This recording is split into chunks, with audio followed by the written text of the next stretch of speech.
My name is Ruth Sofia. I'm affiliated with the Research Institute Fortis in Munich, where I lead the Industrial IoT team. Today here, I'm also with the head of the CSA EU-IoT, where we lead the work package focused on open source and standardization. And as Brendan explained, so the idea of this event is to raise awareness to the application of edge-based solutions in manufacturing. So for this purpose, we have invited a number of experts in Europe. So as you see in the agenda, we have next session with use cases. We have invited two flagship projects, iNGENIOUS and Knowledge. So iNGENIOUS will be presented by Jaime Ruiz Alonso from Nokia Spain, and Knowledge will be presented by Stefan Walter from VTT. So basically, this will be short presentations of the project use cases with focus on manufacturing, where the colleagues will explain challenges and opportunities and so potential issues. Then we go with a panel session where, in addition to the two presenters from the use cases, we have invited three more experts in Europe. So Chris de Cuber, that Brendan already mentioned, and who will present himself next, from EFRA, who has been helping us in selecting a number of interesting use cases, and also who will be part of the session, of the panel, bringing the perspective of EFRA on edge computing usage in manufacturing, derived from his knowledge also with very different and a broad number of projects. Chris Winkler, who is a senior principal expert in Siemens AG, will bring some focus on edge and connectivity aspects for IoT, so industrial edge. Robert Schachner from Zentara, who is the Chief Technology Officer of Zentara here in Munich, and who will bring the perspective of innovative SME that has been using edge solutions on the shop floor. And then Jaime and Stefan will join on this panel as representatives of the two projects. So we then continue, we will open so that there will be a short presentation on the panel of brought by each of the specialists. Then we open questions and answers towards the audience, and finally we will go with closing comments. So Chris, do you want to explain? Yes, well, I can say some words. Yes, thank you very much, Rutte, for the introduction, and colleagues for the organization and for the invitation. So yes, Chris de Cuber for EFRA, the European Factories of the Future Research Association. So indeed, Factories of the Future is a partnership. First it was called public-private partnership.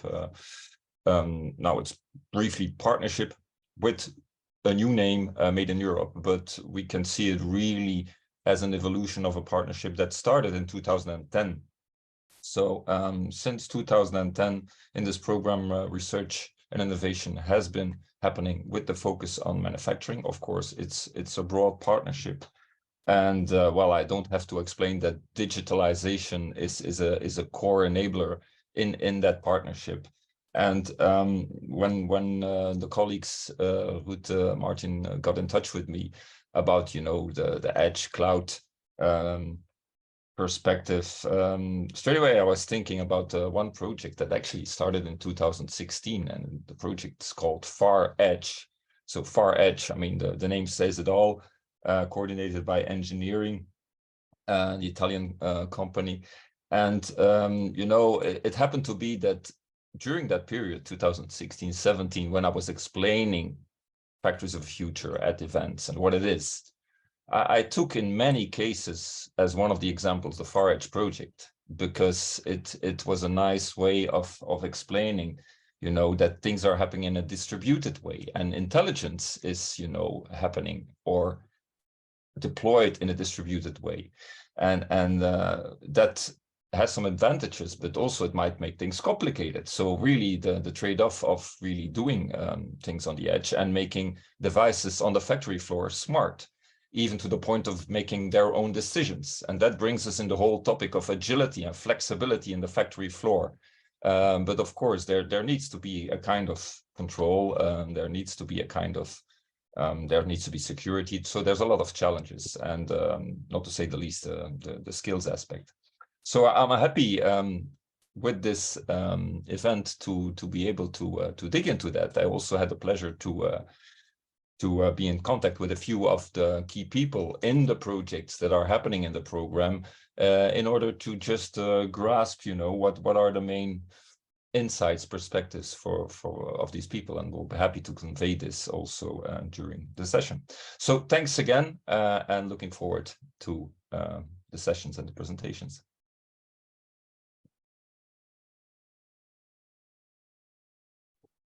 Thank you very much, Chris. Welcome to you all again. As Brendan mentioned, feel free to put in any questions you have, and Valentin, our colleague, will be coordinating them.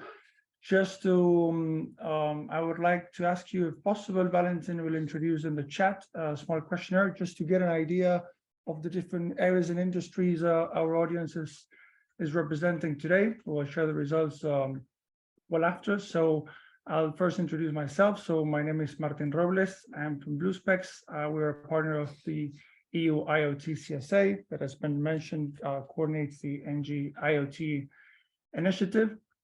And I would like now to present the two speakers that will present the use cases of research and innovation projects. Now we have two very interesting, very applicable use cases that are gonna show and are gonna illustrate how edge computing, incorporation of edge computing can dynamize the manufacturing European sector. So we have from iNGENIOUS, we have Jaime Ruiz Alonso, which has been previously mentioned by Ruth. He will showcase use case of improved driver safety and mixed reality and haptic solutions in the Puerto de Valencia port, sorry. That will involve automatic guiding vehicle and edge computing, as well as a tactile internet. And on the other hand, we will have Stefan Walter from the BTT Technical Research Center of Finland within the Knowledge Project. Now, he will cover two use cases and the overall challenges presented by these on the AI implementation within the human interaction perspective. Specifically, it will be, if I'm not mistaken, about automotive fuel tank production and anomaly detection. And also, he will cover a use case on production scheduling and real-time adjustment within the dairy industry. Again, two use cases that I believe will illustrate the applicability of these technologies to the manufacturing sector. So without further ado, Jaime, if you would like to present your use case, the floor is yours. Just before Jaime starts, remember to answer the short poll so we can see where everybody is attending, which sector everybody represents today. Thank you very much. Jaime? Hello, everybody. I'm gonna share my screen now. Well, this particular use case is an implementation of a MEC on-site installed inside the port of Valencia for controlling small robots or AGVs inside the factory that are moving assets inside the port area. We have a nice 3 minutes video presentation that can be played now. Valentin, or can you play that? Yes, just a moment. You need me to stop sharing?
Thank you, Valentin. Well, this is the use case that we have deployed in the port of Valencia. I need to share again my screen. Yeah. Okay, basically what we are providing is a very low latency and a high uplink bandwidth from a very wide area in the port of Valencia that is supported by a 5G network in the millimeter wave bandwidth. All the applications are deployed on site, and this is a private network, a 5G private network, totally independent on any commercial network. We are using NSA configuration for this particular deployment. And well, here, the case is that we have one device there that is an AGV that has a lot of sensors inside and some video information that must be delivered in real time to another operator that is also connected to this 5G network in a different place, in a distant site, that can, under certain circumstances, can take control remotely of this device. In regular operation, the AGV is totally autonomous, okay? But the problem in the factories of the future is that some of them will be blocked at certain points, maybe unpredictable situations where the automation doesn't work. And in that particular case, a remote operator will take the control of the AGV and in real time will manage this device until recover the autonomous environment that is required, and then move again to autonomous way. Basically, the components of this private network are some antennas of new bandwidth that are now available for industry, mainly there are in several bands. We decided in this project to go to the millimeter wave, that is the band with more bandwidth, and then the more guarantee, the more video uplink and video downlink and low latency configurations that are supported. And currently, there are a few models that are supporting these networks, but we expect very quickly this small market growing in the following years. And this is happening now. This band has been delivered for the main operators in Spain now, and there are some 200 megahertz band also available for industries.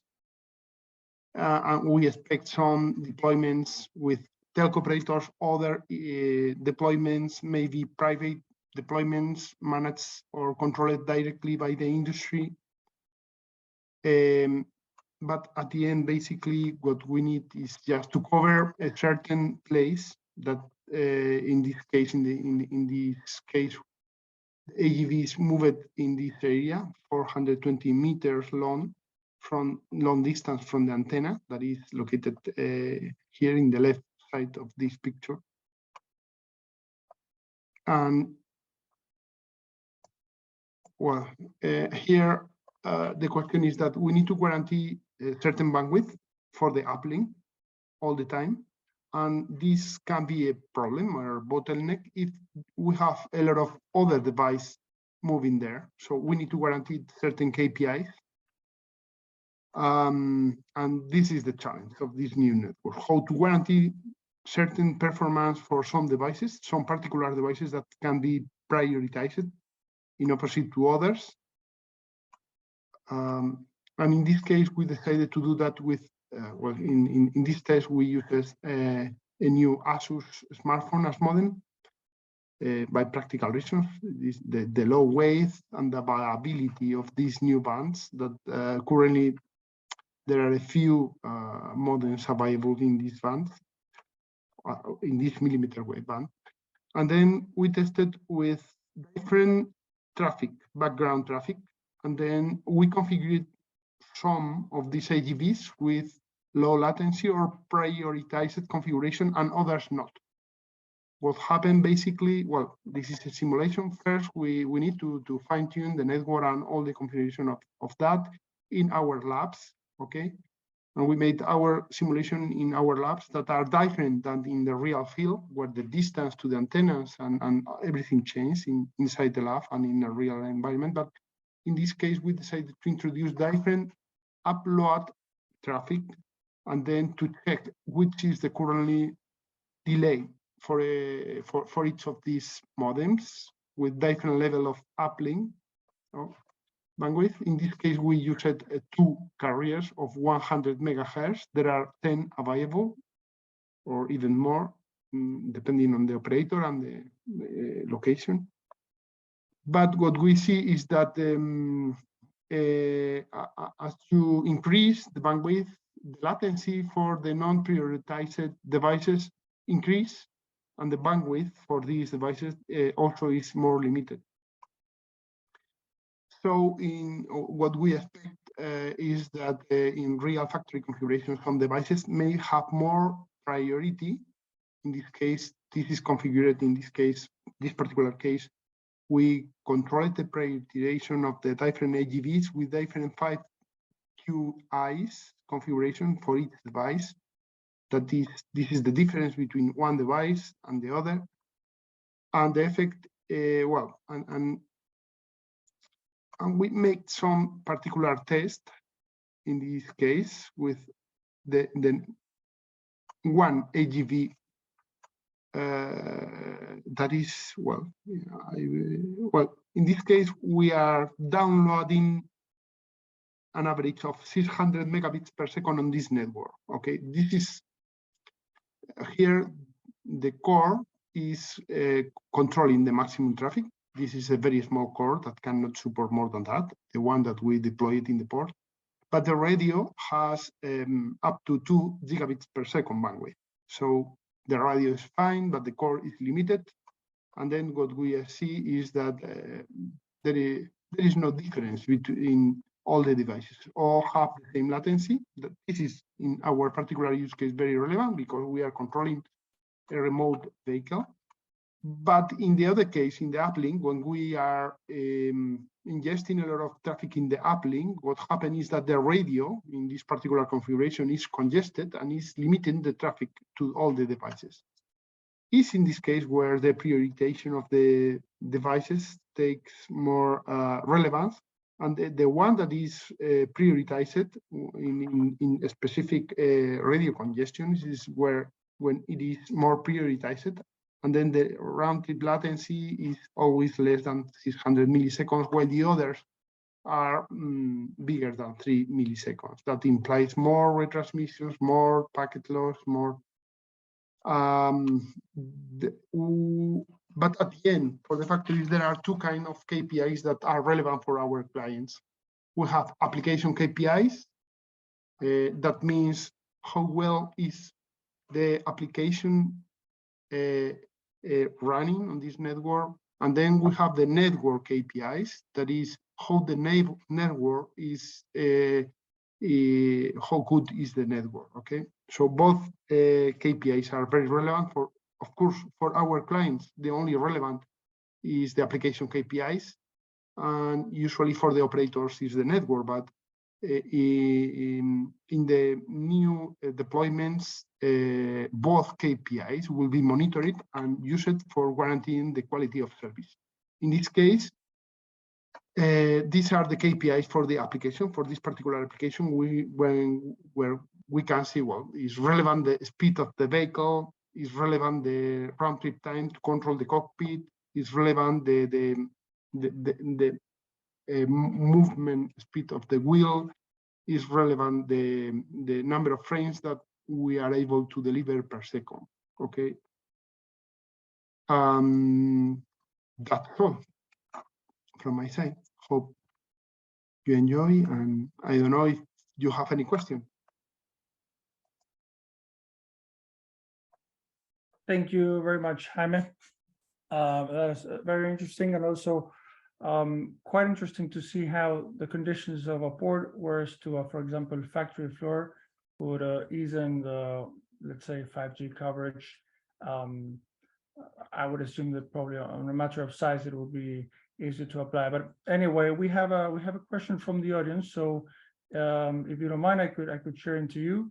It says that you mentioned your main challenge is data bandwidth, and they're asking what about the challenges related to development of application components and their location at the edge or elsewhere? Have you tackled that challenge? Have you seen that challenge at all? Yeah, well, in this particular case, the MEC is deployed physically on site. Okay, so applications from third parties or developers are installed there. Everything is virtualized, and there is a particular way to create new instances, virtual instances that can be delivered for application developers to install applications.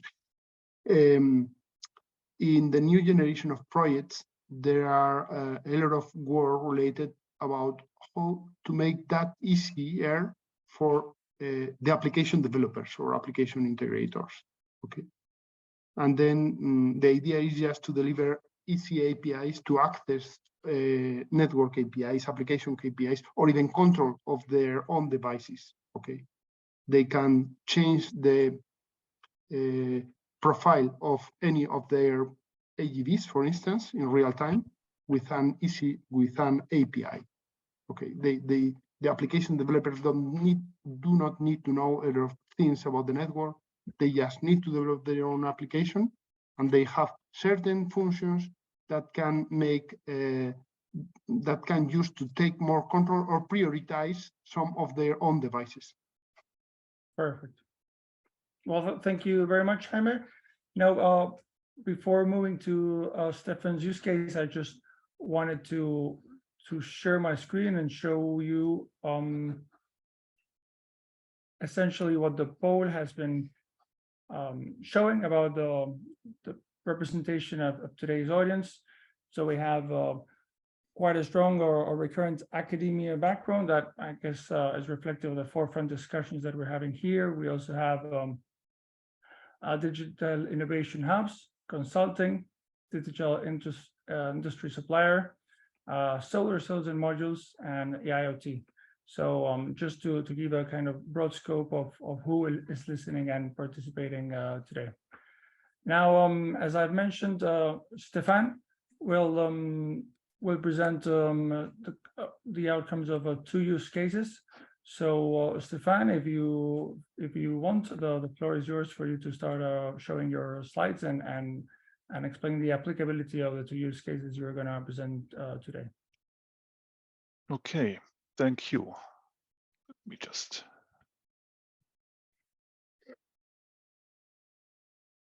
see. So you should be able to see it now. Is that correct? Yes. And now I'm in full screen. Okay, good. Then let's start. Okay.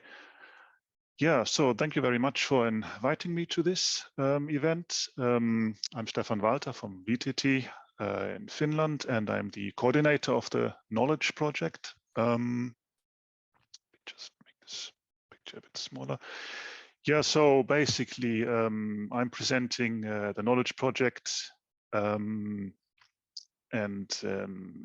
which is basically an AI for manufacturing platform, emphasizing edge to cloud deployment, and also like to emphasize a bit the human/social perspective here.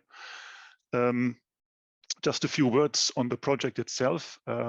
Started 2 years ago. We are now in the final year. It's Horizon 2020, ICT 38 project, and we have currently 13 partners from 7 different countries. And among the main goals, we are producing an AI-centric software architecture to support agile manufacturing. We are having a deployment model capable of deploying AI models across the computing continuum, meaning edge for cloud. We have an interactive knowledge marketplace which is a very important matter for the which is deployed in the cloud, and it's a very important matter for distributing and accelerating the application of AI models. Then we are providing efficient and secure communication and corresponding data management governance infrastructure. And we are including user-facing applications and services, which is a very important aspect for the humans in the loop aspect here in the platform.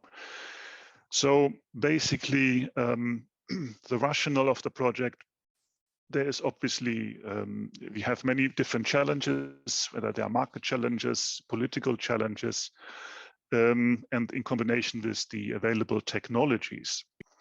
The knowledge project basically forms the innovative response that you can see on the left here.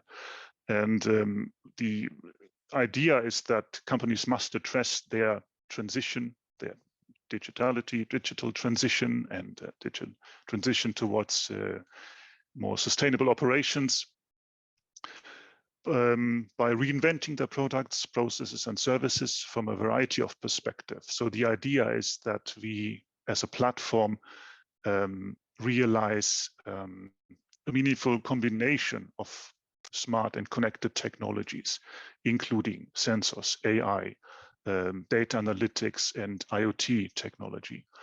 And the outcome of this is then basically the technical enabler of Industry X. While we started with Industry 4, we are actually moving into Industry 5, especially with the human aspects that we are presenting here, or that we are including here in the platform. But I'm convinced that we are actually producing a foundation for further evolution in the industrial development. So what you see here, that's the basically graphical representation of the platform architecture. It consists of various functions. They're called functional layers. Don't worry about the little boxes there. These are the components. But basically about the functional layers, we have a smart decision-making layer, which provides user interfaces and the human in the loop aspects. Then the knowledge management layer represents and stores the knowledge used throughout the architecture.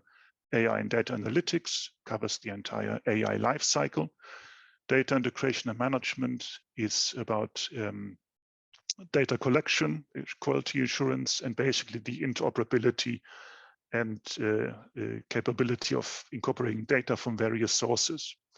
And then besides that, there's this still the platform services layer, which covers the deployment across the computing continuum and such aspects such as identity provision. If we now look a bit more at the actual deployment environment, so we have edge fog and we have cloud. And the picture on the left, it only shows the kind of data pipeline perspective, so it doesn't have applications put in there, but it's just for illustration. So the various aspects here that are mentioned here, what is the advantage of cloud, what's the advantage of edge, these are these typical benefits of the various deployments. So of course, in the cloud, I can put the software models that will be shared. I can put components that require a large amount of computing power. I can enable on-demand availability. And on the edge fog, on the other hand, I can keep the manufacturing data secure, a very important aspect for our industry partners. I can, of course, also move all the various functions closer to the data. So I can reduce data process latency and so forth. When we look at, or when we consider deployment scenarios, we could imagine that the entire platform functions that were presented before, they are deployed entirely in the cloud. That's actually possible. And maybe a user can then train and execute their AI models in the cloud. No installation would be needed. Or it is possible to fully deploy the platform at the edge or edge/fog.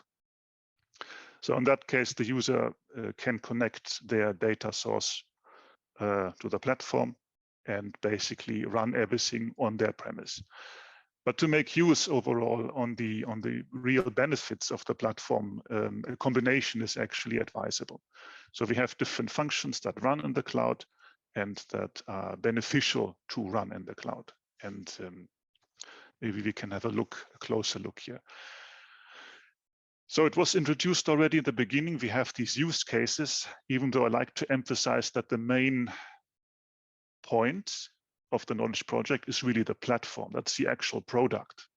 But we are testing the product by use cases, by having these use cases. One is a dairy producer. The sub-use case here is about optimizing production planning while meeting the existing constraints. And the other is we want to allocate resources to the production while forecasting demand. And there is 3 AI scenarios for that. One is the scheduling of the production planning. It's about analytics, showing constraints, giving us priorities, forecasting. Then monitoring of production. It's about collecting data in real time, directly from the shop floor, incorporating that into the production planning. There are suggestions for decision making. Based on that real-time data and also historical data collected in databases. And then there's a real-time adjustment of the production process. So for example, when deviations occur, then the system will give suggestions for decision-making, which has an impact on activities upstream and downstream. Now, when we look at that, basically what you see here is basically a supply chain. Although the focus in our project is, let's say, only factory floor, what is on the right side there, it's outside the knowledge scope, even though it would have an impact on what is happening outside there. So the actual core process is really just that production planning. It's about aggregating order data and then giving an idea of what should happen in the production further down. This is then put together to form this data collection platform and AI scheduling. So the basic process here, it's really now just a kind of a rough idea. So to make you understand what we are talking about, we're having here on the left side data collection, adding this part here on the, that is basically taking place on the edge. Then on the fog side, we are moving towards, so at the edge, we have the data collection, the quality assurance that is working on making sure that the quality is, the data is actually usable throughout the system. We also have some real-time brokering in order to make sure that the data is actually available throughout the platform. Then we are moving to the fog. We have historical data storage there, databases. We are making sure that the data is appropriately distributed to all the applications. And we also have some AI pre-processing. Then in the cloud, you see on the right side, we have a simulator there. There is something happening with data in the company. We have AI-based optimization. We have user interfaces with recommenders, interfaces that allow human operators to interact with the AI system. We have also a repository there. Now, I need to say here, to be fair, this is not, we are still in the process of integrating this and of developing the specifics for the Edge for cloud deployment. So this is still a bit in the flow, and we also distinguish still between a private cloud and a public cloud. So this is kind of a not so clear yet on this side. But just to be clear, the Edge part, that's really about collecting the data and keeping the data there, and not just or the Edge fog part, and not just keeping the data somewhere in the cloud for the applications. Then it was mentioned already, that's an application from the automotive side. It's a fuel tank production. It's basically about optimizing production for small batches that we have here in this company. And the AI scenario is about anomaly detection with the intention of zero defect production. The goal here is the system unifies and continuously updates relevant data from various sources, same as before in the dairy production. It's about product specifications, material properties, machine data, KPIs. So aligning that process and then making sure that the system notifies if there is any deviation from expected specifications.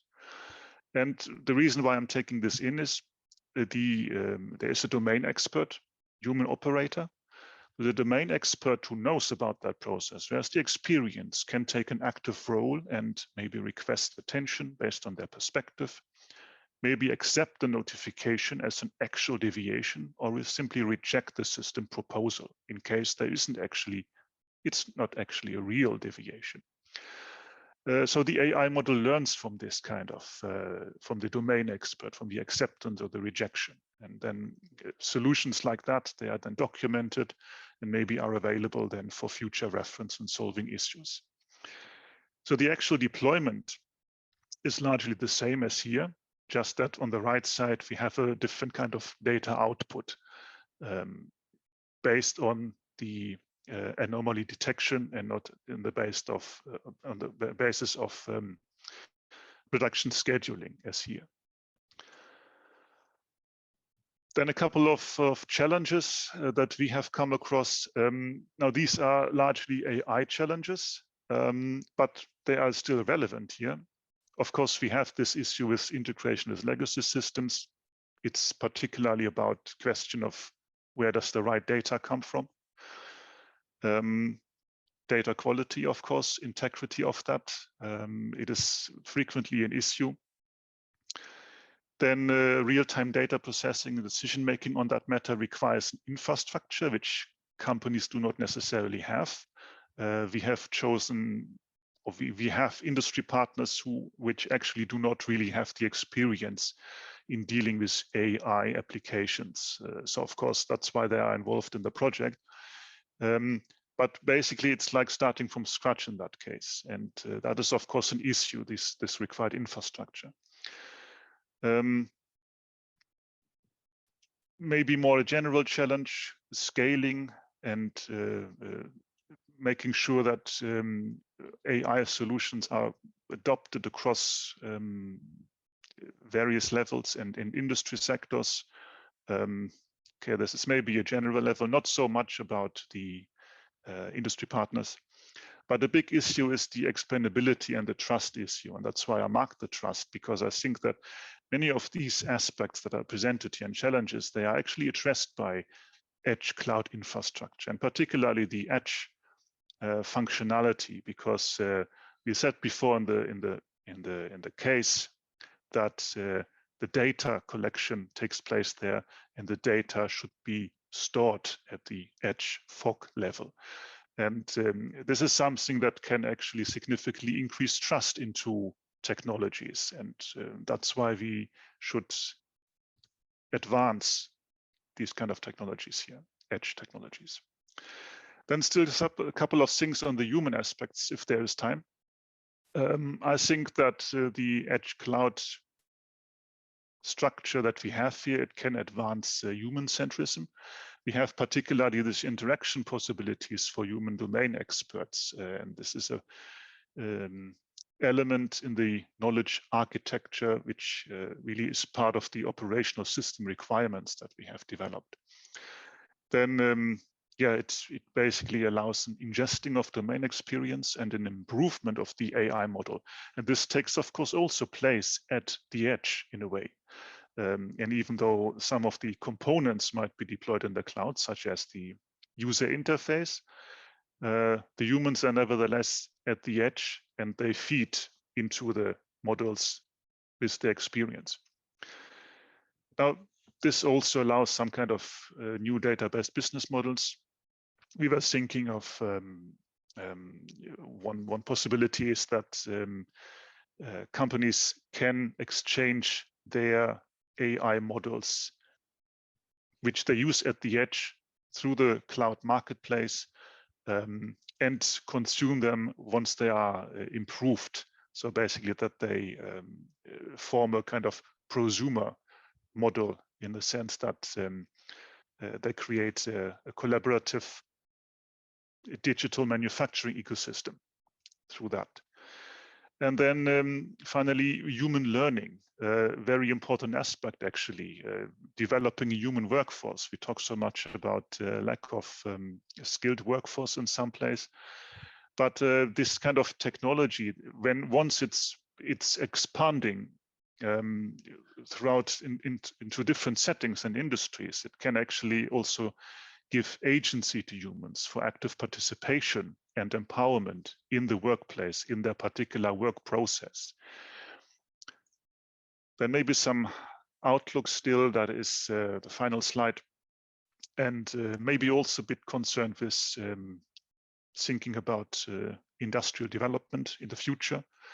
Someone said it already at the beginning that this edge technology, I think it was Chris who mentioned that it allows a decentralization of intelligence, in the sense that we can distribute control of various processes at the edge. We can also think of multi-agent systems. That's nothing new as such, but that these multi-agent systems include both artificial intelligence and humans. So if humans are agents, as said before, they have agency, so they act, they think, they are actually truly autonomous, and they can interact with AI. And sensors and actuators are located at the edge, and that also shouldn't be only seen in this mechatronical way, because humans act too. And I think this technology also then has this potential to really focus on this self-X paradigm, meaning self-organization, self-optimization, diagnostics, repair. We can think of it more that way, that once this technology has a certain dynamics, it will create a greater autonomy in management of issues, allowing a more rapid response to greater autonomy, flexibility.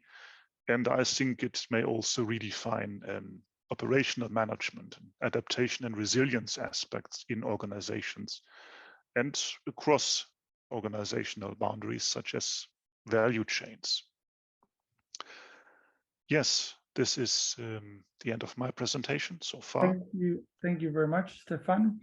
Very interesting. It's very interesting, the concept that you're planning, that the platform is transversal to different industries and sectors. So I think that is an emphasis that should be made. And I think that it's the point that you're presenting about moving to the edge, and how that can sort of privacy, security, and trust problems, as well as having to store the data in the cloud, and bringing the discussion whether the cloud will be private or public. So I think the moving to the edge and collecting and keeping the information between the edge and the fog is something that we see throughout our most recent use cases. Now, we have several questions from the audience, but I would like to ask you, Ruth, whether you would prefer that to be, for example, incorporated into the panel discussion, or you would maybe extend this, we would like to extend this session and make the questions about the use case. So yes, I think we can answer at least 2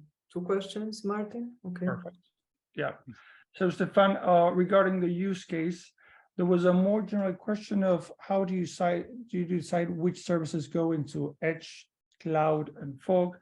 And then more specifically, they've asked which particular techniques are you leveraging for AI optimization? So I think from broader to more specific, in case you prefer to answer in that order. Yeah, all right. So on the first, how do we decide this? This is sometimes a practicality issue. It is also an issue how the industry partners actually prefer it. They have generally had preference to deploy things more towards the edge, or let's say in the fog within the company premise, for certain kind of security reasons mainly. That was actually the thing, but otherwise it's a practicality and conceptual question where they should be deployed. So for example, we have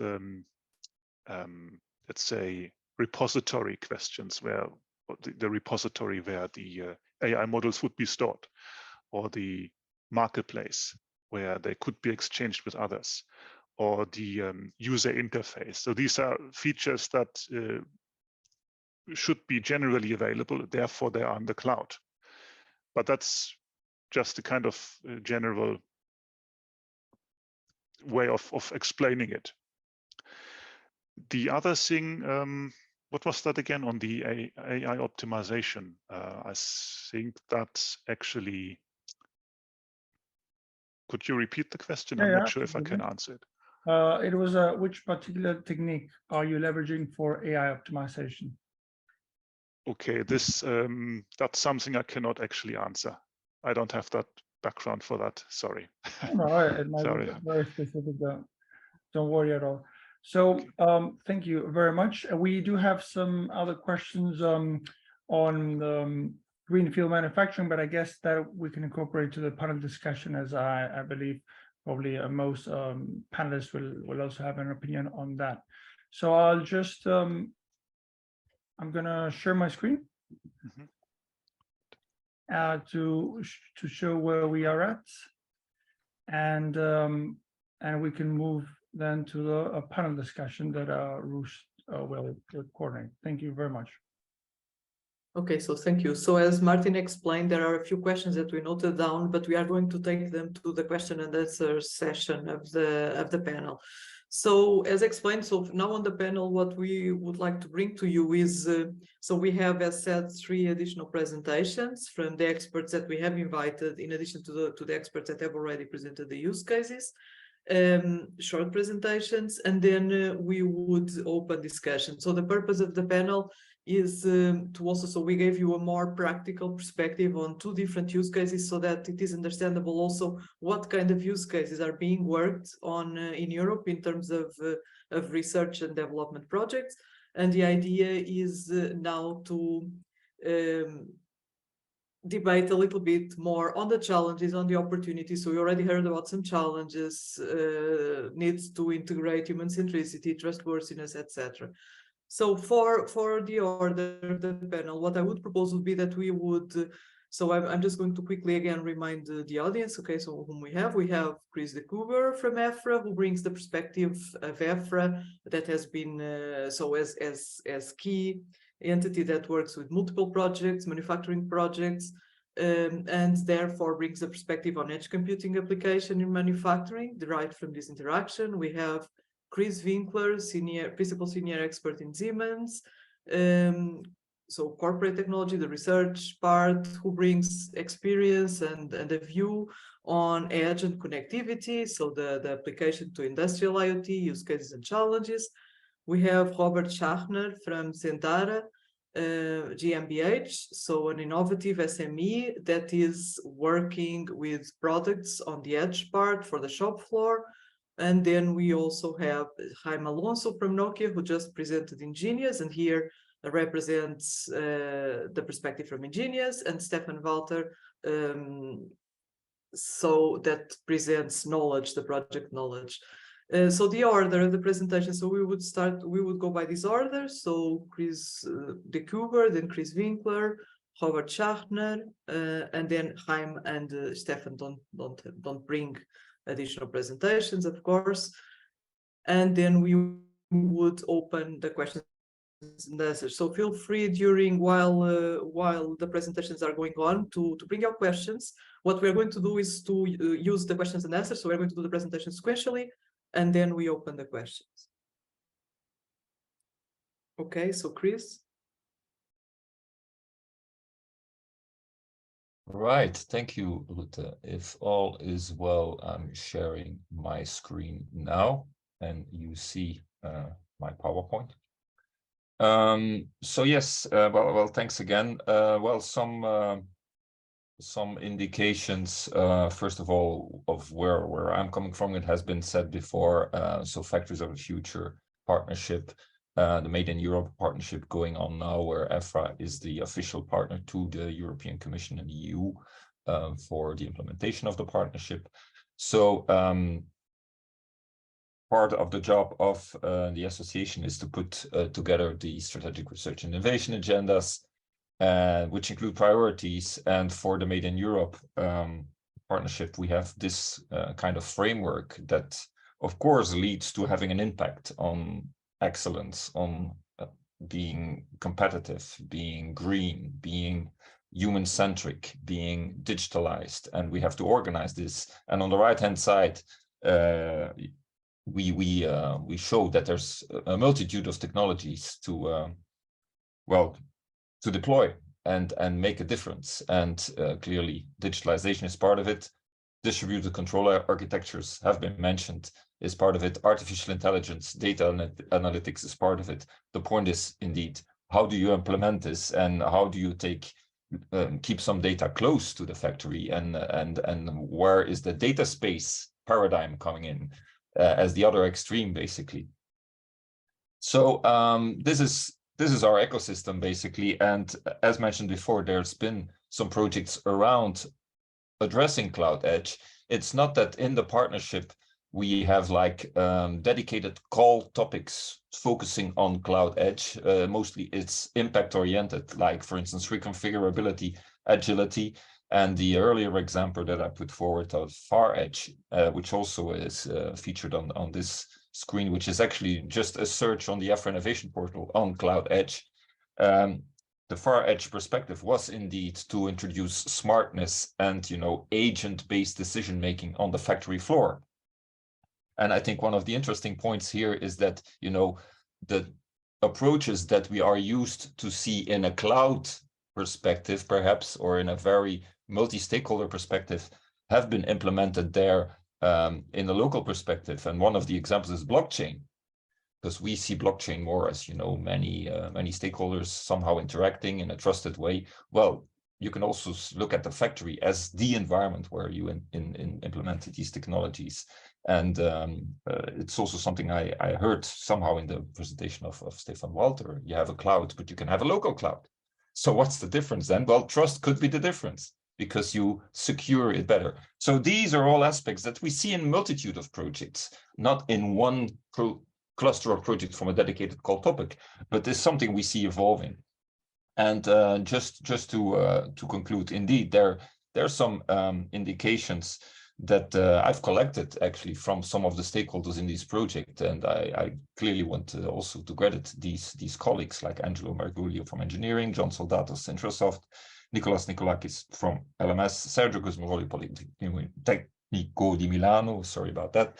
Stefan, thank you very much for joining us here. And Stefan Walter presenting the Knowledge project. That's the ICT 38 projects on AI for manufacturing. And it's really very interesting to see also how different perspectives, ways of implementing are coming up in these different projects. And obviously Knowledge is taking the edge cloud perspective and seeing what is possible there in terms of deploying AI. So there's different challenges about here. Definitely migration from the legacy. We heard it before. We have always legacy systems. Well, the question was also raised in the question box, I think, about the greenfield perspective, but in many cases you would have the legacy there. But the legacy not only from the factory floor perspective or the manufacturing company's perspective, also from the system supplier's perspective. I mean, the edge cloud, new approaches also need to be embedded in an offering. And that's also a bit a part of the legacy. So that's another way of looking at the challenge from the supplier side. Hardware perspectives, we've seen it in the first use case, 5G, for instance, not always straightforward to implement it. And there's some challenges about with bandwidth, latency, stuff like that. That relates to qualification, but not of workers here, I come to that, but certification, qualification of the edge devices in order to work properly and securely in a manufacturing environment. Certainly if we're talking about, you know, assigning some smartness and hence decision making that could perhaps be automated, and then we really need to be sure that everything is clearly, you know, qualified, certified. So that's another perspective that came up. Usability for sure. I mean, why would you do this? Why would you invest in this? And what would be the difference with the way you were doing things before? For sure, training and skills comes in. I think it's a very interesting point now relating back to Stefan Walter's presentation about, you know, the human perspective also as the human expertise. So it's not always the case, well, we need to train the humans because they need to be able to understand how those systems work. No, humans understand the manufacturing systems. They can train the AI processes. And so we learn from humans here, not the other way around. There's a business model perspective. I'm quite sure it will be addressed. There's some changing roles in the supplier side. There's some changing situations which will come up. Adding software to hardware, or are we adding hardware to software, depending on who is the supplier? Then about opportunities. Clearly, there's maybe some larger manufacturing companies that see the point of scale of keeping the data, because larger companies might have a lot of data, can leverage from that data maybe more easily than SMEs, and hence the cloud would provide the critical mass. The edge perspective would provide the critical mass already in terms of data that is your own data. So that's a difference. For SMEs, for sure, there could be an opportunity in really accelerating digitalization by keeping it in a local way and not straight away changing all processes. Obviously, from the vendor perspective, there's also an SME perspective that could be actually maybe more prominent with Edge. So I'll keep it to this and happy to join then, of course, the discussion.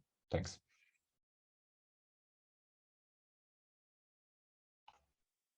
Thank you, Chris. So we now pass the token to Chris Winkler from Siemens.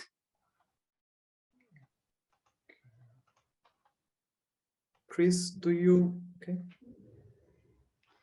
You should now be able to see my screen, right? Yes. Okay, so I would try to add some additional challenges, maybe more from the point of view of manufacturing and the use of edge technologies. And I will start with one use case that is, I think, quite common in the manufacturing industry. It's about machine tools. So the application here is optimization and analysis of tool health and workpiece quality during the production. And this involves 100 or even more high frequency variables that need to be taken into consideration. So from the numbers involved here, you can easily deduce that this is probably a volume of data that you would not really want to send to the cloud for processing. And by the way, I mean, we have heard several times about privacy. Just as a side note, from this measurement here, from the drives and vibration measurements, you can also re-engineer the workpiece and the production process. So that's just, by the way, a reason why those customers are a little bit reluctant to send this data to a public cloud. So this data is processed close to the machine, so typically on a device edge or on a virtualized device edge. And on this slide, you see some of the properties that we connect to our definition of industrial edge. So it's local processing using different techniques and algorithms, maybe also involving AI accelerators on the edge. It is extensible in a way that you have sort of an app model or something like containerized support for containers, such that you can add functionality over the lifetime. It offers separation, so separation between critical and non-critical aspects. Critical could be the ones that really control the machine, non-critical, some dashboards, for example. Then we see that we need extensive options for field connectivity. I mean, brownfield has already been mentioned several times now today. And it's not only about heterogeneous old machines and protocols, it's also about tapping into other data sources like databases, files, and all the different ways data is collected in production. It's about support for real time if needed, of course. Then typically these edges are remotely managed, and interestingly, many of our customers also demand for an on-prem management. So they even are reluctant to have this management from the cloud in some situations. And then open interfaces is part of the game, so such that partners and third parties can develop own apps or maybe new connectivity options. And finally, and this is a point that I'm not getting tired to mention over and over again, OT usability. So we are bringing IT technology to a situation where we meet OT, operational technology, and OT personnel. And those are people that typically have only a little experience in IT. So in other words, they are not Linux console lovers. So if we want really to bring them over the hurdle, then we need to make these things usable for this type of personnel. And this brings me to my last slide, and I won't go through all of these challenges for on-premise edge computing for OT applications. The upper bullets are more technical things, and I want to focus on the lower three. The one is the one that I already mentioned. So plug and play user experience for OT. Why? Because many of the IoT pilots end after the pilot phase. Why? Because scaling at a reasonable cost is often not possible. Yeah, because the manual effort that you need to spend to set them up is simply too high. And there is a place for technology that we need to develop to make these processes as easy as possible. The second one is about app testing. You know, in a smartphone arena, you can load an app, you can play with it, and if you don't like it, you remove it. But in production, you wouldn't want to play with apps that may even have there might be the chance that they break your process. That's why to come up with a trustworthy app business, new business models around industrial apps, we need tooling for extensive and automated testing of apps for security, functionality, stability, freedom of interference with other apps and all that stuff. And the third one that we tend to forget very often in this highly dynamic cloud and DevOps environment is long-term maintenance is definitely also an issue. Like we have lifetimes of 10, 15 years in many situations. So if we bring something to this market, we need to be able to support this as long as our customers wishes to use this. Okay, and with that, I want to end my brief presentation. Thank you, Chris. So we pass the token now to, Bert Schachner from Sintara. Hello. Yes, I want to share my screen first. Just a moment.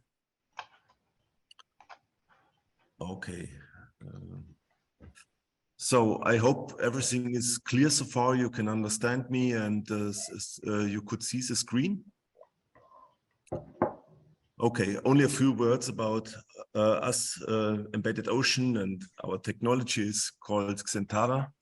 And only a few of our recent public things we have done last year.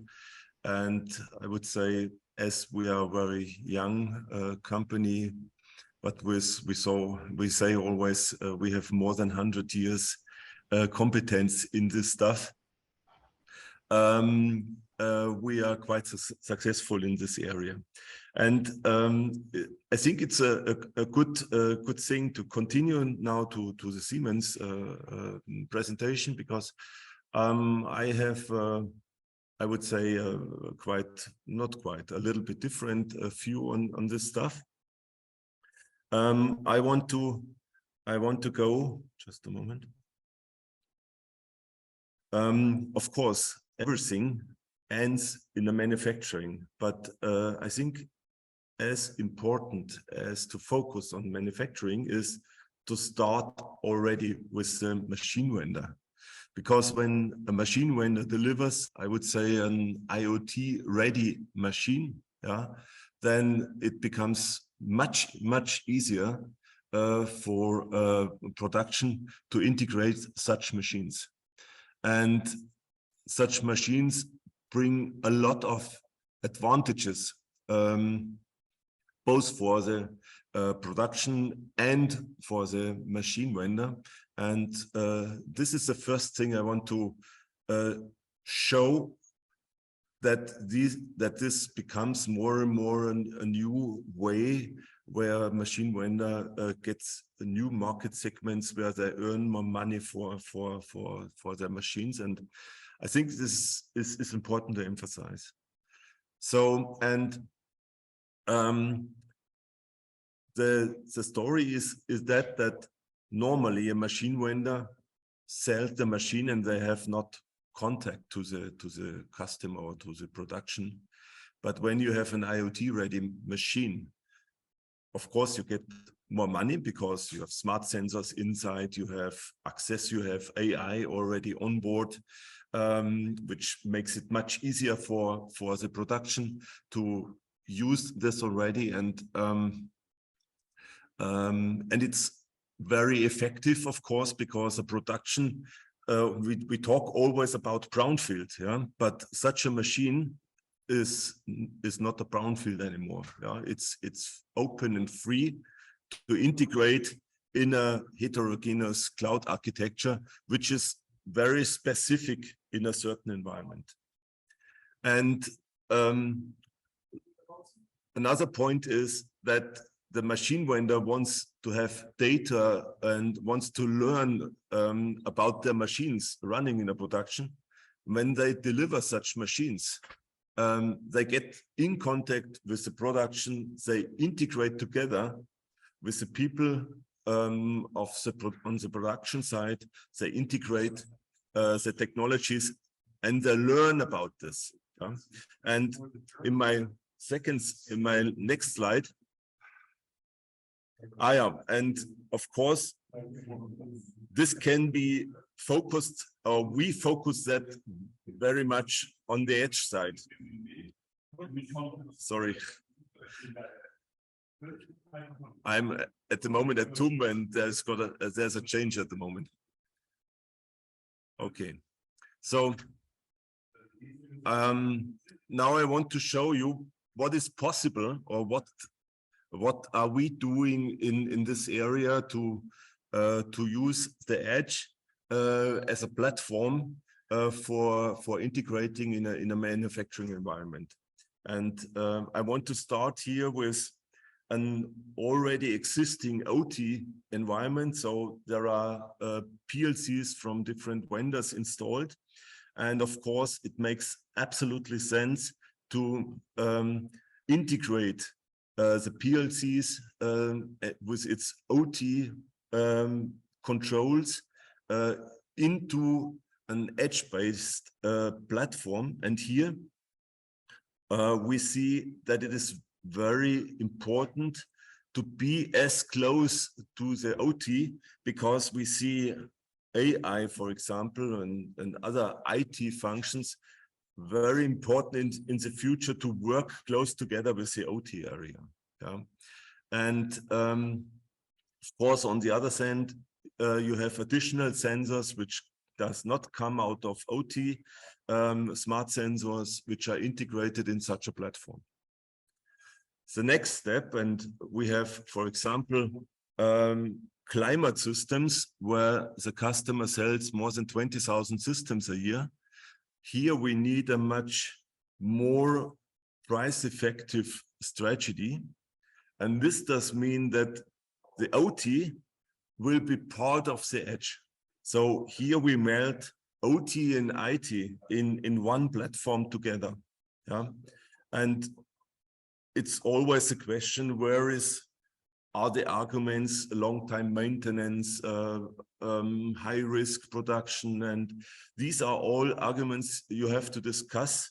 And the price, on the other hand, where it makes sense to build up an PLC-based OT platform, or you use an edge-based platform for doing both. And of course, then you need a PLC software module directly running on the edge platform. And just a moment. Sorry. Then you need an OT platform which is running directly on the edge. Next step, we have quite good experience in using AI models directly on the real-time platform. And at the moment, we are using PyTorch and TensorFlow with and without NVIDIA graphics. And at the moment, we have trained a machine with about hundreds of error messages which were logged for years in combination with data parameters. And so we are able to tell, or the machine is able to tell the user that there is something going on. And in doing this, we are controlling about 800 parameters to decide or to give a decision for the machine learning what's going on with the machine. Yeah. And of course, in direction autonomous and resilient machines, the combination of IT and OT is for us very important. Another thing we have implemented with a partner who is focused on augmented reality and other partners for HMI, and is being more communicative with the human people working with the machines. One thing is augmented reality. Another thing is to have tablets and apps with all the actual parameters. And of course, these things are partly connected to the edge and partly connected to the cloud, depends on the architecture the manufacturer has organized. And here comes the next step to say, okay, of course, an IoT-ready edge-based machine must be open to different cloud technologies. These are only two examples. We have, of course, we can use Microsoft Azure, or the next slide shows some additional examples about that. But an IoT-ready machine must be open for any cloud architectures, because the production side has still begun to implement architectures, and such machines have to be integrated in any cloud architecture which is normally already available, more or less available. Yeah. And another point which emphasizes Siemens as well is for all the stuff which is quite complex. Yeah, you have AI, you have control logic, you have different HMIs, and of course you control a machine, and therefore it's very important to have a testing environment. And here we use test technologies coming out of avionics, and we see here a lot of potential in using such technologies for testing in development and testing in production. So normally for such a machine you need, I would say, 1 week to test the machine before it can go to the customer. When you have a fully automatic test scenario, then the machine tests within 1 or 2 hours, fully automatic the machine, and so you can reduce the amount of time which you need for testing the machine. And in combination with that, simulation is important as well. Building an environment where you can develop against it, and in combination with test, you can find out whether the system is working in any case in a good way, and then you get a real-time platform which has a high quality and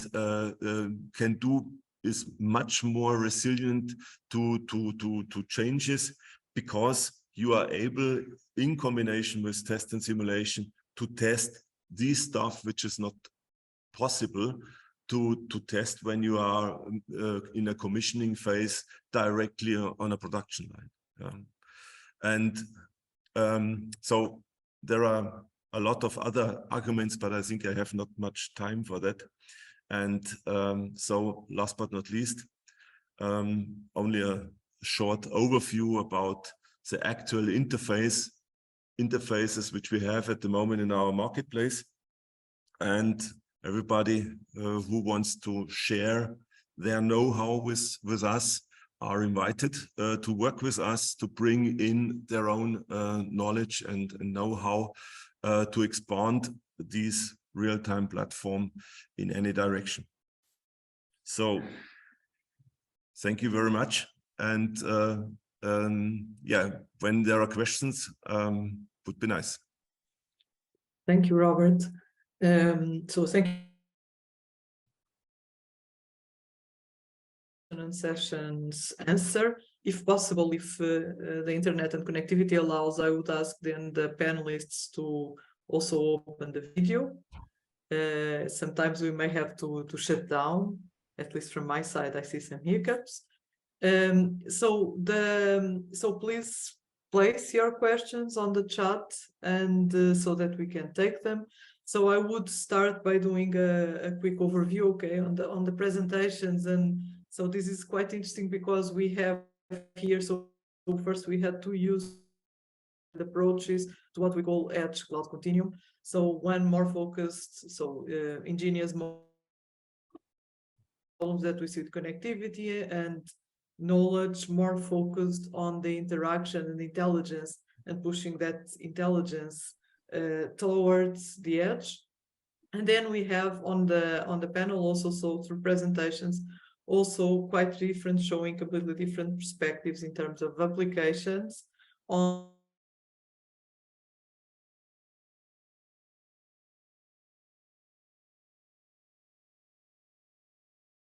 and also the needs to integrate, to be more careful with the operational technology, and also to understand better the challenges in manufacturing, such as certification or lack of skills, technical skills, due to being due to having to handle a very traditional environment where, as I think Chris said, so Unix consoles are not necessarily loved.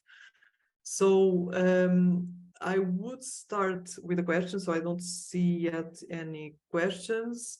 So I'm going to start with the questions that we had before. So we had a question from Natalie Samovic about the knowledge transfer collaboration models. So meaning we are pushing technology to the edge, Chris mentioned, so and already gave some hints. So the customer actually sometimes is looking for this, so the use really of technologies on the edge for security reasons, or even for cost reasons, or because there is so much data to be processed that transmitting it to the cloud would be.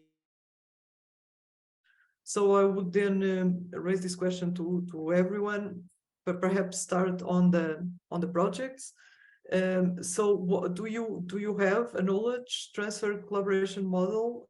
So how is this seen in the projects, and also maybe from Chris, who were also in EFRA? So feel free to start. Maybe could I ask a clarification with the knowledge collaboration model, because are we talking about knowledge collaboration about between smart agents, so to say, so that data is collected, there's some kind of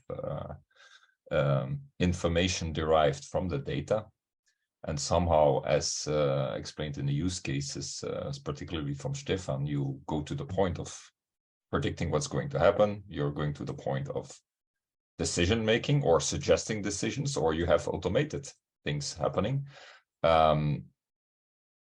Getting to that point requires some collaboration. I'm thinking about, you know, the developments that are happening around the asset administration shell, for instance, where it's all about, you know, equipping the different devices so that indeed they can somehow work together with one another, and there's a collaboration model perspective in there. Or the question is really about something totally different.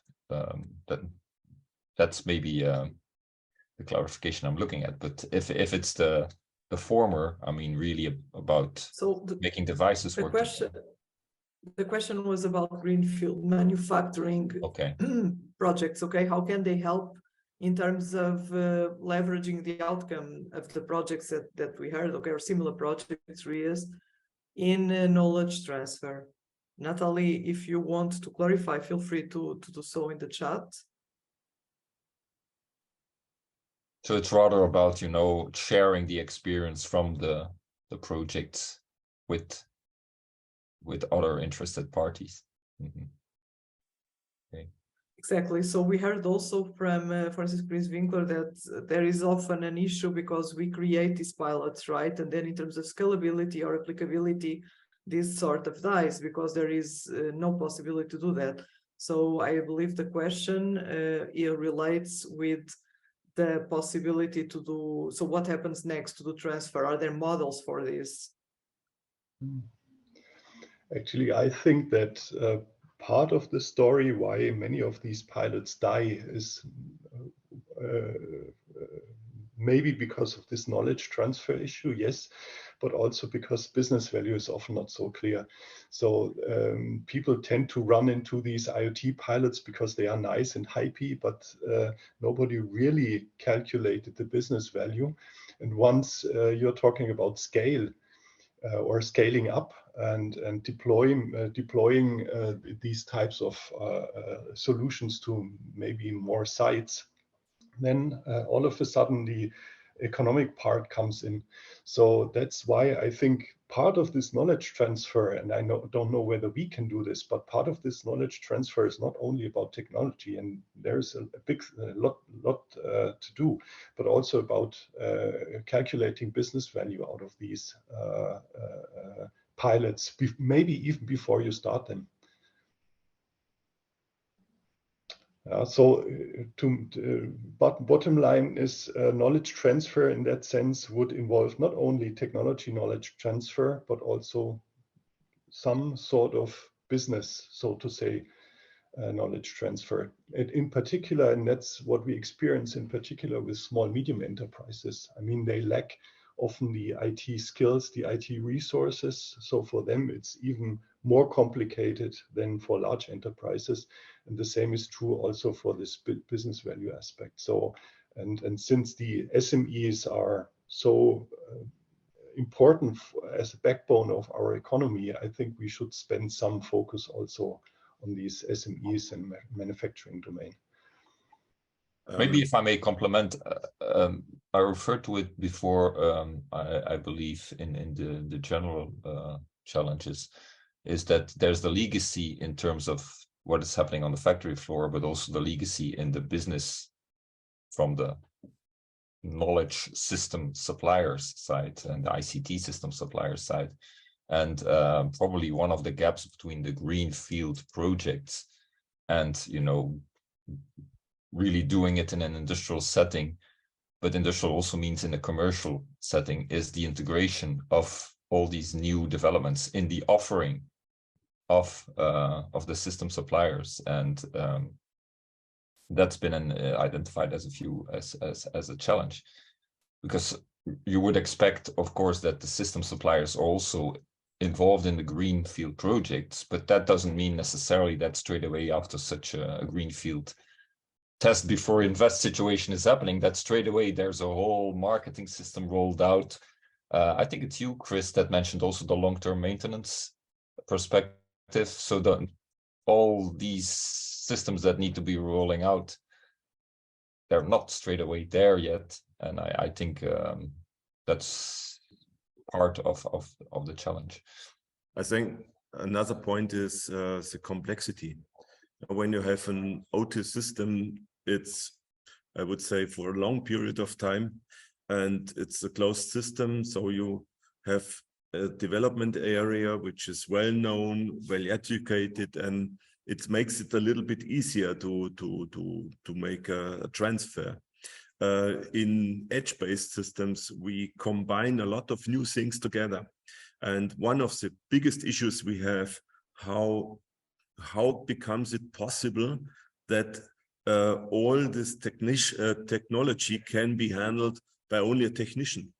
So the integration in a good way, yes, that can be handled from everybody is very important, and that such pilots are, I would say, for long-term range, too complex. Well, Right. Okay. Yes. Go ahead, Simon. yeah. Well, this is Jaime from Nokia. From the network point of view, we believe that there are many different clients with very different level of requirements and budget for their projects. But at the end, the industry and the possibilities are changing.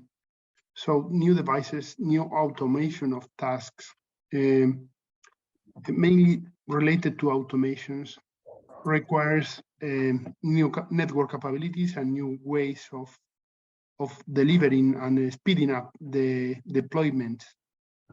I believe that this is going to happen during the next few years in a different way that until now, because the new network, radio network capabilities, wireless communications provided and with different levels of guarantees will be introduced in general in all the industries in general, not only to fix sensors or fixed machines, but also for moving things inside the factories.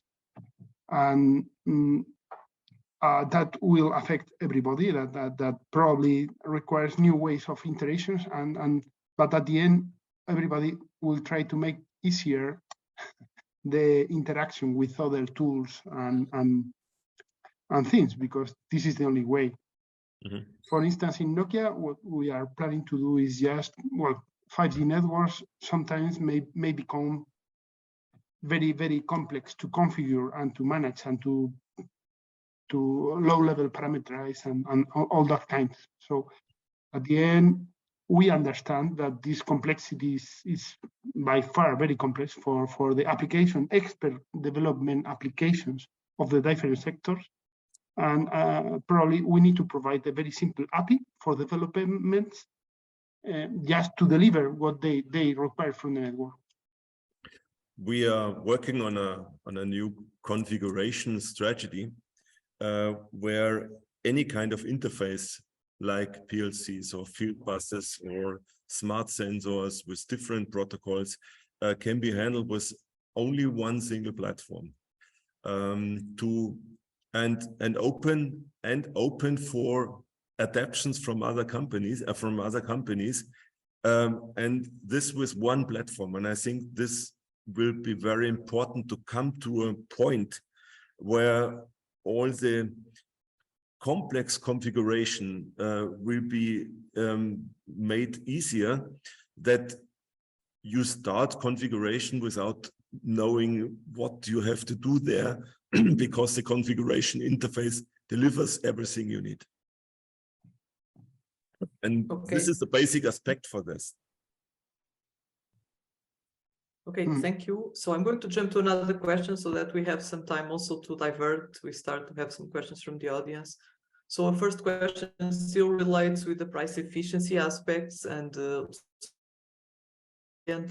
so with the OT, IT integration. So the question relates, so with is it seen that the Edge provides for a better price efficiency, or are there other levers that overcome price efficiency while let's say the Edge infrastructure costs are being built in order to reach return of investment? So what is your opinion on this? Are we already at a level where there is already a return of investment by considering new applications on the Edge? There is one thing which is very important to consider is how much systems you want to deliver. When you deliver only one system, there is the best to use the classic PLC strategy because it's well done and you are easy to handle. Yeah. But when you have a high volume system, you get hardware really cheap. Yeah. We start with a Raspberry Pi with 40-50 euros as a potential platform, and there are a lot of edge platforms where you can get for more than 10 years, and here you can do for a higher volume a dramatic price reduction. Yeah. We had systems with display and control and sensors which cost less than 200 euro. IoT systems, yeah. It's without cabling. Okay. So Chris, go ahead. Thank you, It's Robert. probably like always looking at the TCO, and I think that it may be the case that more centralized models, maybe even involving some far edge deployments in contrast to on-prem edge, is even more cost efficient. But there are other arguments why customers, at least for now, decide for local deployments that are maybe not even about cost.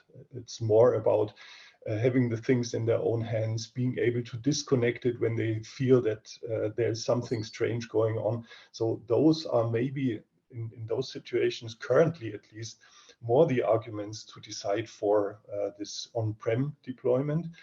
Because, I mean, if you think about maybe a large enterprise having to manage hundreds or thousands of edge instances, this could be done maybe even more efficient in the cloud, depending, of course, on the volume of data that you need to send to the cloud for processing, because this, as you know, involves also a price tag.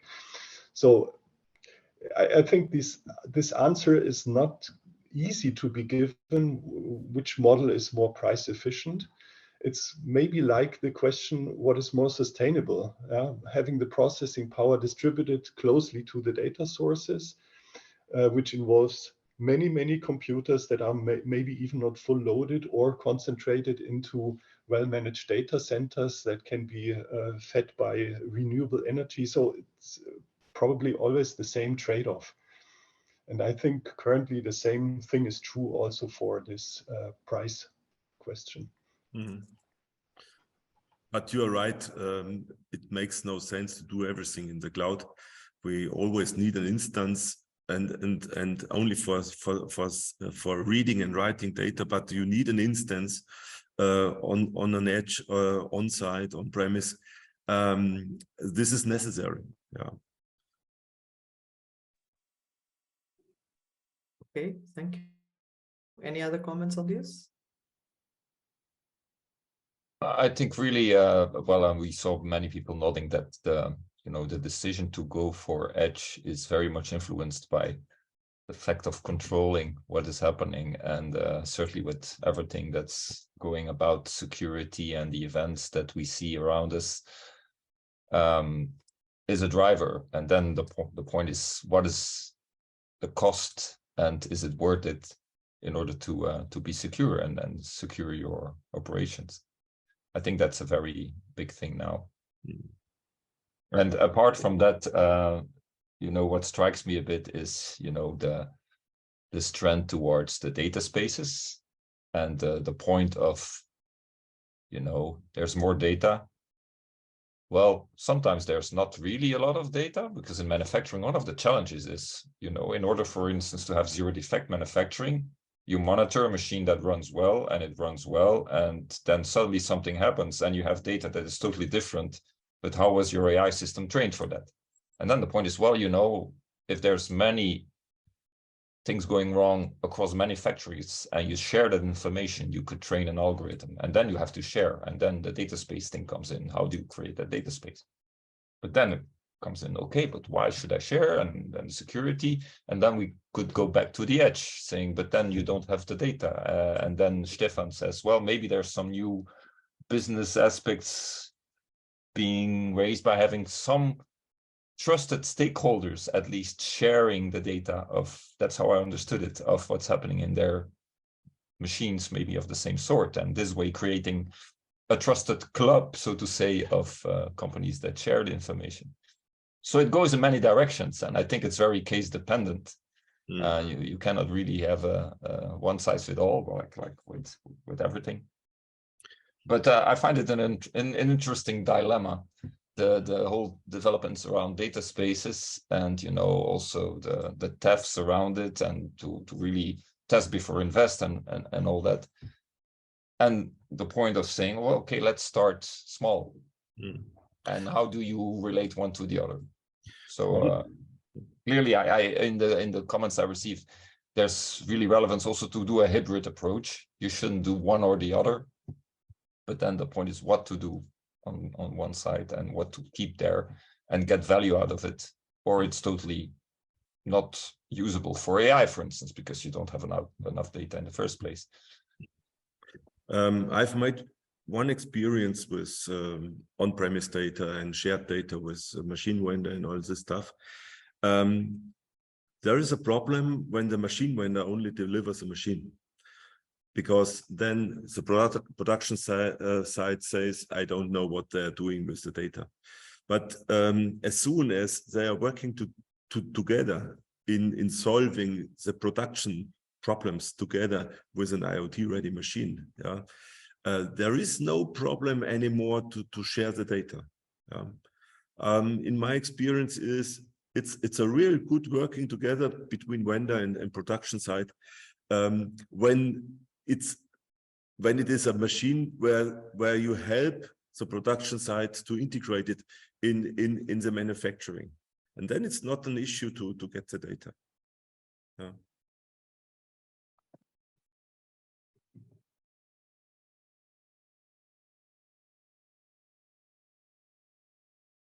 I think we have a momentary lost route.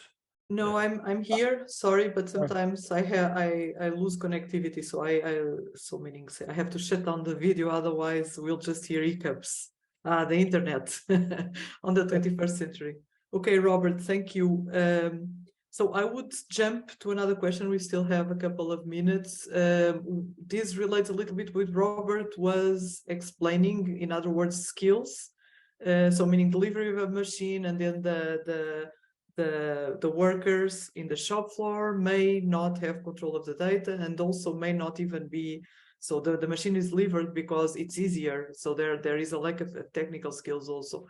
So the question is, are the technicians in manufacturing already skilled for cloud-based applications?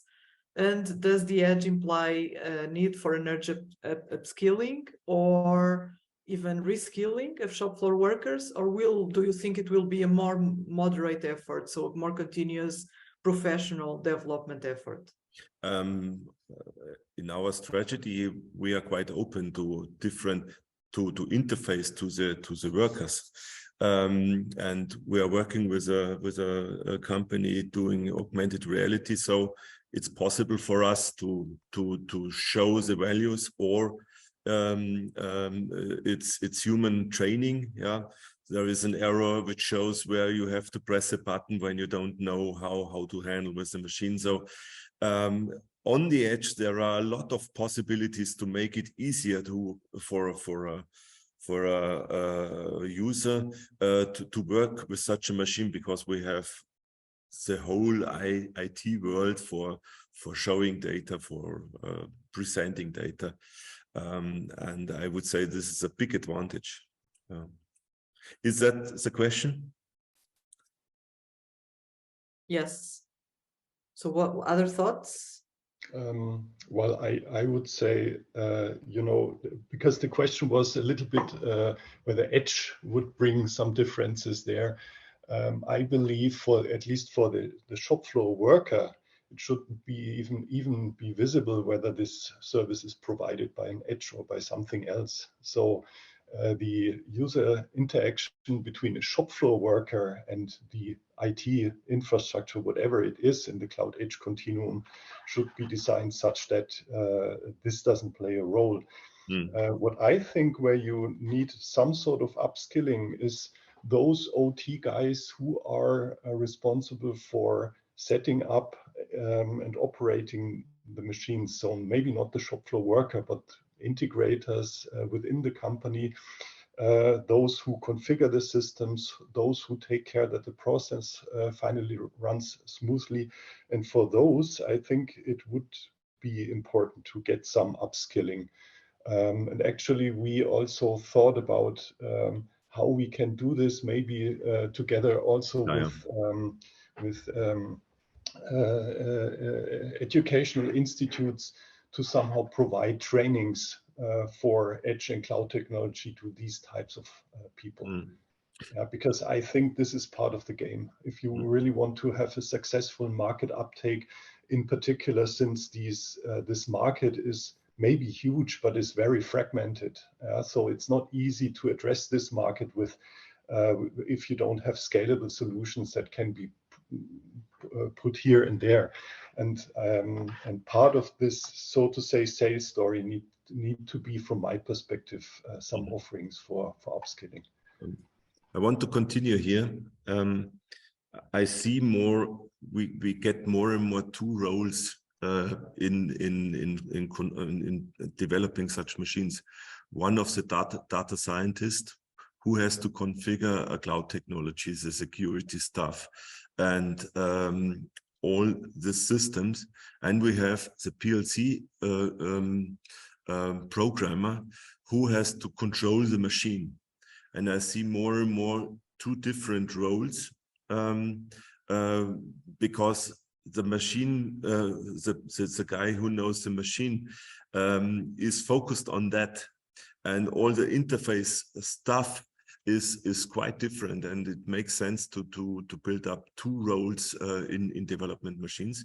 And education, the most important thing for education is, on my side, for the developers, that they learn to deal with simulation and test. I get more and more customers who say, when we change 3 lines somewhere, we have to test for days to find out where the problem is. And education must go in this direction, because the more the systems became complex, the old traditional development methods, which says, I develop as long as there are no error results, this comes more and more to a place where it does not work anymore. But this has more to do with programming strategies, which worked 20 years ago, but in the complexity of today, it's not possible anymore to do such complex systems without any testing and simulation. And therefore, here we have to learn a lot, or they have to learn a lot to improve the speed and to make the quality better.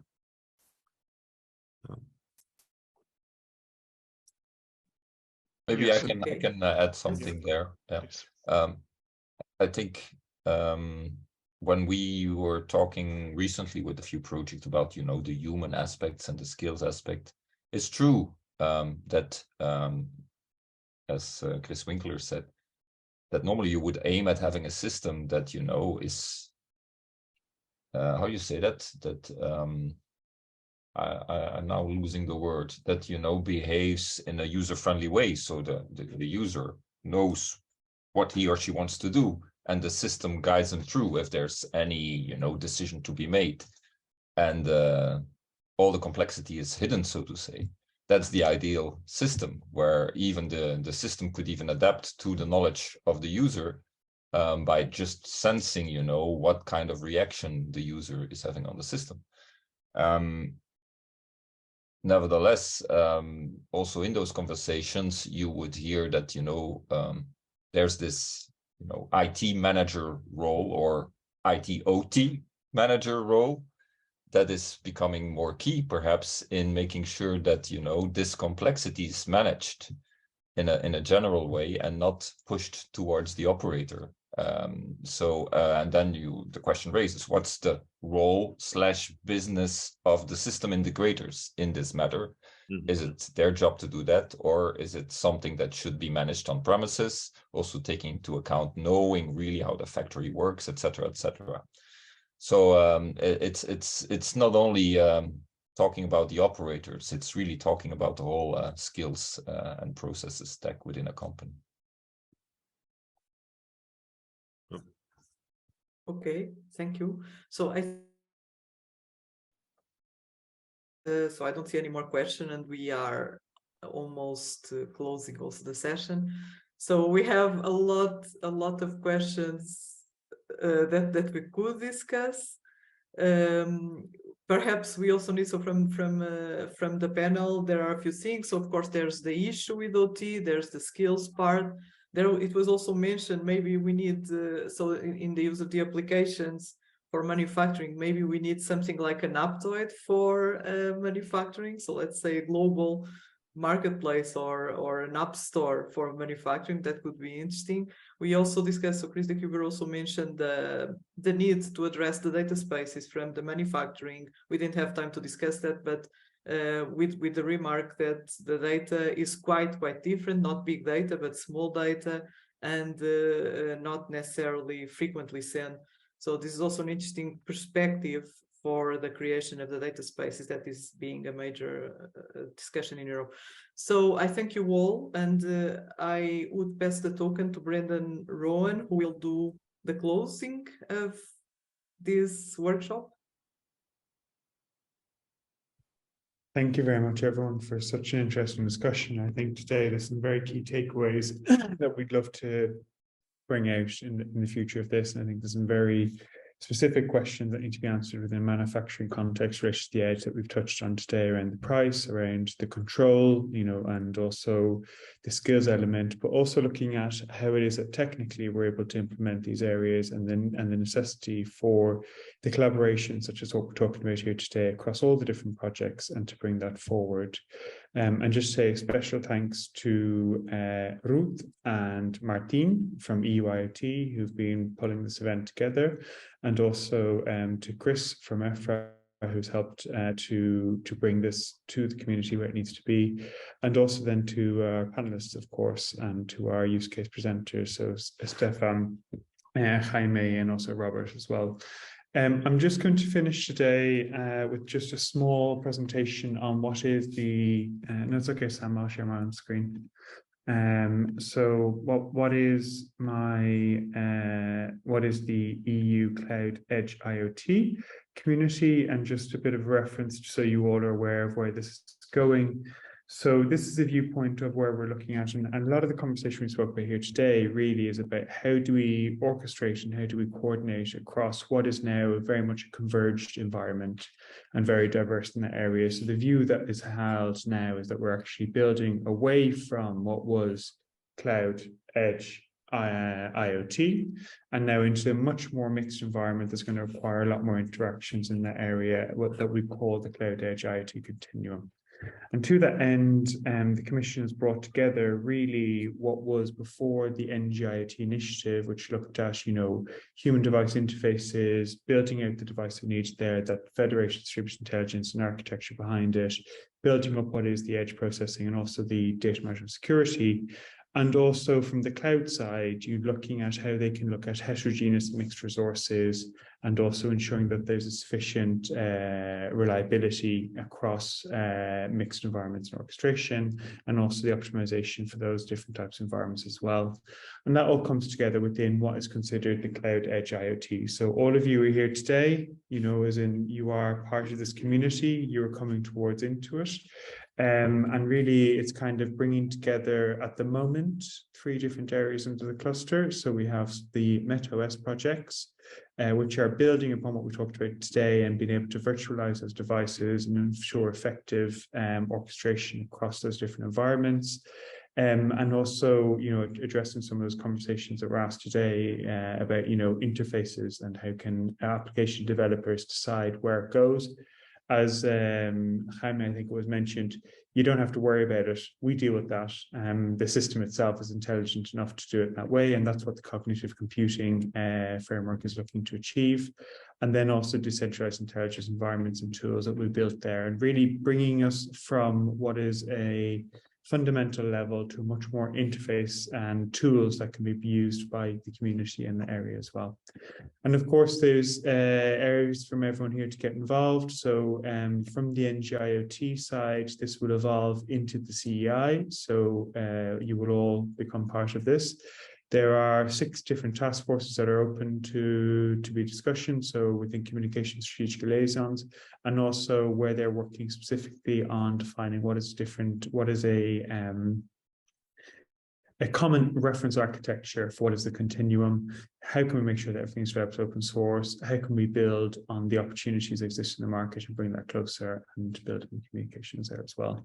And if any of you are interested in following up what is the next evolution, here are all the opportunities to join. You can email directly at info@EU-CloudEdgeIoT.eu, or you can join on the Twitter, LinkedIn, and YouTube. And this is coordinated by 2 CSAs, one called Unlock CEI, which is looking about how we can bring the market closer to this area and bridge that gap from the beginning. And another one called Open Continuum, which is about making sure that what is developed with the community and with the community in mind, and open source focus in that area there as well. So anyone who's interested in the next evolution, as we're all talking about here anyway, it's under the EU Cloud Edge IoT.eu. I don't know if that's enough of a plug for it, but I think that's clear enough for everyone. And I suppose just to hand back over to Martina and Ruth, if you have any final words, but thank you on my behalf to everyone as well. No, so I think it's time to say goodbye. Many thanks to you all. Many thanks also to the audience. And I hope this workshop also gave some insight. Martin.